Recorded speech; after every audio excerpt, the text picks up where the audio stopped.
बिस्मिल्लाहिर्रहमानिर्रहीम। अस्सलाम वालेकुम नाजरीन, ARP न्यूज़ के साथ मैं हूं मोहम्मद आलियान और आप मेरे साथ देख रहे होंगे मारूफ शख्सियत जो है वो मेरे साथ मौजूद है, डॉक्टर बिलाल बिन तारक THQ के MS। सर बहुत शुक्रिया आपके वक्त का, क्योंकि आपने पहले भी देखा होगा कि THQ में जब भी कोई नया स्टेप लिया जाता है, जब भी कुछ ना कुछ नया होता है THQ में, तो डॉक्टर साहब मुझसे रब्ता करते हैं और उसको आम पब्लिक तक पहुंचाने में हम भी अपना किरदार अदा करते हैं। और डॉक्टर साहब की भी भरपूर कोशिशें हैं कि गुज़श्ता 15-16 माह से जब से ये यहाँ पर अपॉइंट हुए हैं, बहुत ज़्यादा जो है वो THQ सराय आलमगीर में और सराय आलमगीर की आवाम की फलाह के लिए बहुत ज़्यादा काम कर रहे हैं। अपने जो है वो डोमेन से आगे निकल कर जो है वो बहुत ज़्यादा काम कर रहे हैं, खुद दिलचस्पी ले रहे हैं। डॉक्टर साहब आज का जो हमारा टॉपिक है वो है ब्लड ट्रांसफ्यूजन का, क्योंकि ब्लड जो है वो हर एक किसी की बेसिक नीड है और बहुत सारे लोगों को बहुत ज़्यादा मुश्किलात, पहले तो ब्लड मिलता नहीं है, अगर मिल जाए तो उन्हें लगाने का बहुत ज़्यादा इशू हो जाता है।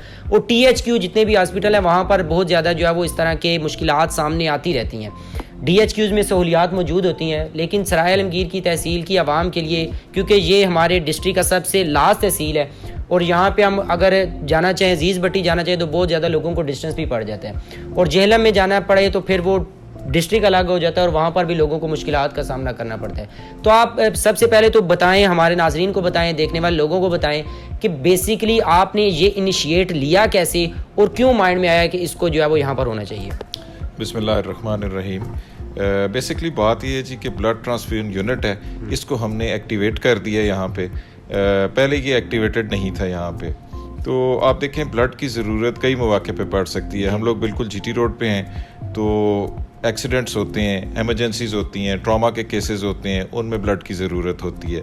इसके अलावा ख़वातीन को बिलखसूस ज़रूरत होती है, ख़ास तौर पे प्रेगनेंसी के दौरान एनीमिक हो जाती हैं, या आप कह सकते हैं आम फहम अल्फाज में कि उनमें खून की कमी हो जाती है, तो खून की ज़रूरत होती है। इसके लिए ज़रूरी है कि आपका ब्लड ट्रांसफ्यूजन यूनिट जो है वो एक्टिवेटेड हो। तो उसकी एक मिनिमम रिक्वायरमेंट होती है जिस पे उसको एक्टिवेट किया जाता है। वो रिक्वायरमेंट हमने अचीव करने के लिए DHQ हॉस्पिटल जेहलम के साथ MOU, जिसको आप मेमोरेंडम ऑफ अंडरस्टैंडिंग कहते हैं, वो साइन किया है ताकि हम इस काबिल हो सकें कि हम यहाँ पे ब्लड ट्रांसफ्यूजन कर सकें। तो अल्हम्दुलिल्लाह हमें MOU मिल गया है, अब हम यहाँ पे ब्लड ट्रांसफ्यूजन कर सकते हैं, बल्कि हमने यहाँ पे ब्लड ट्रांसफ्यूजन स्टार्ट कर दी है। और एक PBTA है, ये एक ऐसी अथॉरिटी है जिसको हम कहते हैं पंजाब ब्लड ट्रांसफ्यूजन अथॉरिटी। उनको भी हमने लेटर लिख दिया कि जी ये हमारा MOU है DHQ हॉस्पिटल जेहलम के साथ, इसकी बेसिस पे आप हमें रजिस्ट्रेशन दें, और इंशाल्लाह अनकरीब वो हमें रजिस्ट्रेशन दे देंगे। बहरहाल MOU साइन करने का फ़ायदा ये हुआ है कि हम यहाँ पे ब्लड ट्रांसफ्यूजन स्टार्ट कर चुके हैं। अब लोगों को यहाँ से दूर नहीं जाना पड़ता। एक तो उनका टाइम की बचत होती है, उनके किराए की बचत होती है, पैसे के ज़िमन में उनकी बचत हो जाती है, और उनको ये सारी सहूलियात आप कह लें घर की दहलीज पे सराय आलमगीर में मुयस्सर हैं। उनको जेहलम या गुजरात नहीं जाना पड़ता। हमारा डिस्ट्रिक्ट जैसे आपको पता है गुजरात है, हमारा जो बड़ा रेफरल वाला हॉस्पिटल है वो अजीज़ भट्टी शहीद टीचिंग हॉस्पिटल है, वो यहाँ से 50-55 किलोमीटर के फासले पे है। बिल्कुल। तो जो DHQ हॉस्पिटल जेहलम है वो 5-7 किलोमीटर के फासले पे है। तो इसलिए हमने DHQ हॉस्पिटल जेहलम से MOU साइन कर लिया है ताकि इन केस अगर कोई मरीज़ ब्लड ट्रांसफ्यूजन का इधर नहीं मैनेज होता तो फौरी तौर पे 5 से 10 मिनट के अंदर अंदर वो DHQ हॉस्पिटल जेहलम चला जाए, इंस्टेड ऑफ गोइंग टू अजीज़ भट्टी शहीद टीचिंग हॉस्पिटल जो 50 किलोमीटर है और तकरीबन घंटा लग जाता है जाने में, तो वो 5 से 10 मिनट की मुसाफत पर DHQ हॉस्पिटल जेहलम चला जाएगा। ये इसके फ़वायद होंगे। अच्छा सर, ये बताएं कि जिस तरह आपने बताया कि हमारा जो हॉस्पिटल है वो बिल्कुल ही जो है वो GT रोड के साथ है, और हमने देखा कि अभी जो है वो रिसेंटली एक नई जो है वो रोड भी जिसको सराय आलमगीर से जो है वो मंडी बाउद्दीन तक बनाया जा रहा है, और अभी ये वन वे होने की वजह से बहुत ज़्यादा यहाँ पर एक्सीडेंट वगैरह भी हो रहे हैं और ब्लड की बहुत ज़्यादा अशद ज़रूरत भी रहती है। तो यहाँ पर जब आवाम आएगी, पब्लिक आएगी, तो उसके लिए सहूलियात तो आपने जिस तरह बता दिया, लेकिन मैं आपको लेकर भी मुझे लेकर भी वहाँ पर जाएं, क्योंकि ऐसे हवा में बातें नहीं करनी कि क्या आपके पास कोई इक्विपमेंट भी मौजूद है इन तमाम चीज़ों को स्टोर करने के लिए, इनकी वेरिफिकेशन करने के लिए, वो जितने भी किस्म के टेस्ट करने की ज़रूरत है वो भी आपके पास मौजूद है या नहीं है? जी ज़रूर, हम आपको लेके जाएंगे। हमने इसके लिए एक कमरा मुख्तस किया हुआ है, उधर हमने काउच रखा हुआ है, वेइंग मशीन है जिस पे बंदे का या खातून का वज़न किया जाता है, उसके मुताबिक फिर उनको ब्लड ट्रांसफ्यूजन की जाती है।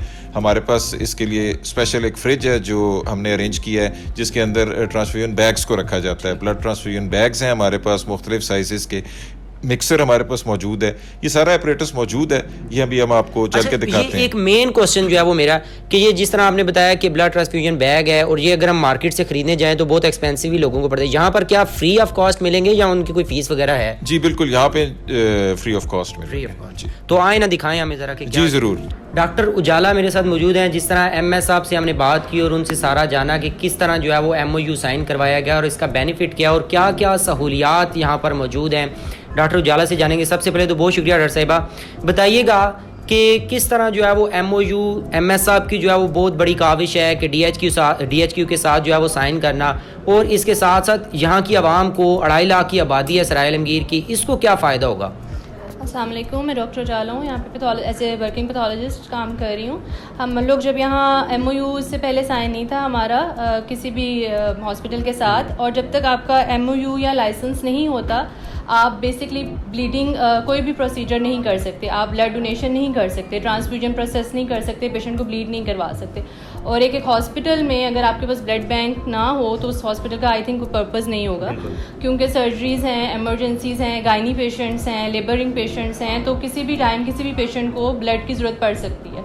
और विदाउट एमओयू या विदाउट लाइसेंस कोई भी हॉस्पिटल ऑथराइज़ नहीं होता कि वो किसी भी पेशेंट को ब्लीड करे या उसको ट्रांसफ्यूज़ करे। तो हमारा एक बहुत इंपॉर्टेंट स्टेप जो है इसमें हमने एमओयू इसीलिए साइन किया है कि हम ऑथराइज़ हो जाएं किसी हॉस्पिटल के साथ, और हमारा लाइसेंसिंग का प्रोसेस भी जो है प्रोसेस में है, वो भी इंशाल्लाह हमें लाइसेंस भी मिल जाएगा, जिसकी वजह से हमारा फिर हमें एमओयू की भी ज़रूरत नहीं होगी।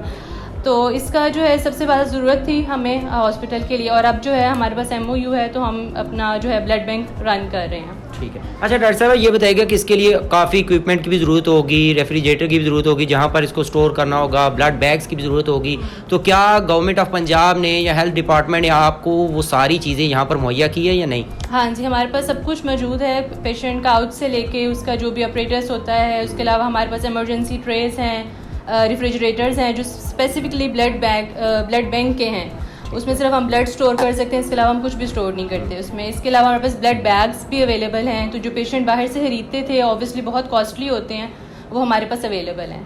अच्छा यही मैंने आपसे इंपॉर्टेंट क्वेश्चन भी पूछना था कि ब्लड बैग्स जो है वो बहुत ज़्यादा एक्सपेंसिव भी पड़ते थे लोगों को, तो अब यहाँ पर जो है वो बिल्कुल फ्री ऑफ कॉस्ट भी दिए जा रहे हैं, तो क्या यहाँ पर ये ना हो कि कोई सिफारिश कल्चर चल जाए, जी नहीं इसको दिया जाएगा इसको नहीं दिया जाएगा, यहाँ पर इस तरह का तो कोई कुछ काम नहीं हो रहा? नहीं, ऐसा कोई काम नहीं। आप हमारे पेशेंट से आप फीडबैक भी ले सकते हैं, हमारी सारी ऑनलाइन एंट्रीज़ होती हैं, जो भी पेशेंट हम जिसको भी ब्लीड करते हैं उसको हम ऑनलाइन एंट्री करते हैं, और वो ऑनलाइन एंट्री जो है हमारी गवर्नमेंट ऑफ पंजाब के साथ है, तो और उसको हम ब्लड बैग देते हैं। लैब टेक्नीशियन तोकीर साहब मेरे साथ मौजूद है। तोकीर साहब बताइए हाँ कौन कौन सी इक्विपमेंट है, क्या क्या चीज़ें जो है वो आपको हुकूमत पंजाब की जानिब से प्रोवाइड की गई हैं? जिस तरह पहले मैडम ने आपको सारा बता दिया, ब्रीफ भी कर दिया कि हमारे पास ब्लड बैंक की प्रॉपर हर चीज़ मौजूद है। अब ये रेफ्रिजरेटर है, इसमें हमारा ये देखें, इसमें हम जितने भी ब्लड होते हैं वो स्टॉक होते हैं सारे, सब की हमने ये देखें हमने लिखी हुई है, सारी लेबलिंग की हुई है, जो ब्लड बैग हमारे पास होते हैं। हम तो यहाँ पे ब्लड पेशेंट को फ्री ऑफ कॉस्ट भी देते हैं, अगर कोई बंदा रेंज नहीं भी ना कर सकता ब्लड, तो हमारे पास पड़े होते हैं, कोई अपने तौर पे आके वॉलंटियर दे जाते हैं ब्लड, तो वो ब्लड हम फिर आगे पेशेंट्स को जो ज़रूरतमंद होते हैं खुद नहीं अफोर्ड कर सकते, उनको नहीं मिल रहा डोनर, वो फिर उनको हम अपनी पास से दे देते हैं। तो ये हमारे पास रेफ्रिजरेटर है जिसमें हम ब्लड सारे सेव करते हैं। मुख्तलिफ ब्लड बैग हैं हमारे पास, वो हमारे पास अभी स्टॉक में पड़े हुए भी हैं। तो जिस तरह को मैं आपको दिखा रहा हूँ, ये सारा रेफ्रिजरेटर है जिसमें हम ब्लड सेव करते हैं, प्रॉपर उसका टेम्परेचर वगैरह भी हमारे पास मेंटेन होता है। ये हमारे पास पाउच है जहाँ पे हम डोनर को लटा के उसको प्रॉपर तरीके से हम ना ब्लीड करते हैं। उसके बाद ये हमारे पास मशीन है जिस पे हम उसका वेट करते हैं, ब्लड का 500 लेना है या 250 लेना है जितना भी। लेकिन ये सारा कुछ करने से पहले हम डोनर के जो वाइटल्स होते हैं ना वो लेते हैं। वाइटल्स में हम टेम्परेचर वगैरह चेक करते हैं, उसका ब्लड प्रेशर चेक करते हैं। ब्लड प्रेशर के लिए ये हमारे पास साथ ही अटैच है मशीन ब्लड प्रेशर की, तो वो हम मतलब ब्लड प्रेशर चेक करते हैं। जब वो बिल्कुल नॉर्मल ब्लड प्रेशर होता है फिर उसको हम ब्लीड करते हैं।